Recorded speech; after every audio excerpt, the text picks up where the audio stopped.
Lors de l'audience accordée mardi à Téhéran à un groupe de personnalités politiques et religieuses internationales, le guide suprême de la révolution islamique a rappelé que le maximalisme et l'expansionnisme se trouvaient à l'origine des réalités amères du monde d'aujourd'hui. Réalités telles que la guerre, la famine et la violation des droits des êtres humains, ajoutant qu'il fallait s'appuyer sur la lutte contre l'oppression et sur la justice dans tout effort au mouvement qu'on entreprend pour résoudre les problèmes du monde.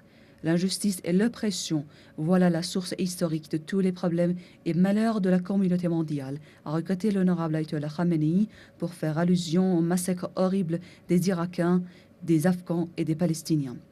Est-ce le malentendu ou le manque de compréhension mutuelle qui font surgir de telles tragédies, ou est-ce le maximalisme et l'injustice qui les nourrissent? C'est donc demandé le guide suprême de la révolution islamique, pour lequel d'autres éléments historiques tels que le colonialisme dur et sauvage de l'Occident dans diverses régions du monde, sans oublier les attitudes humiliantes envers les musulmans et les autres nations, se trouvent aussi à l'origine des problèmes précités. Le guide suprême de la révolution islamique n'a pas donc manqué d'appeler à compenser de telles démarches. Nous n'imputons pas certes les erreurs des anciennes générations de l'Occident à la génération d'aujourd'hui.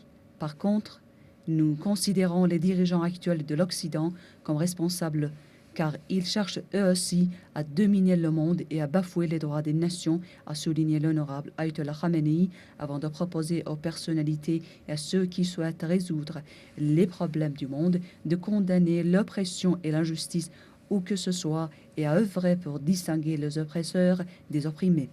Faisant ensuite allusion aux crimes et oppressions commis à l'encontre des Palestiniens, il a rappelé qu'il est bon certainement de prier ou conseiller pour résoudre les problèmes de cette nation, mais que sans la justice et la lutte contre l'oppression, aucun conseil ou démarche ne serait efficace.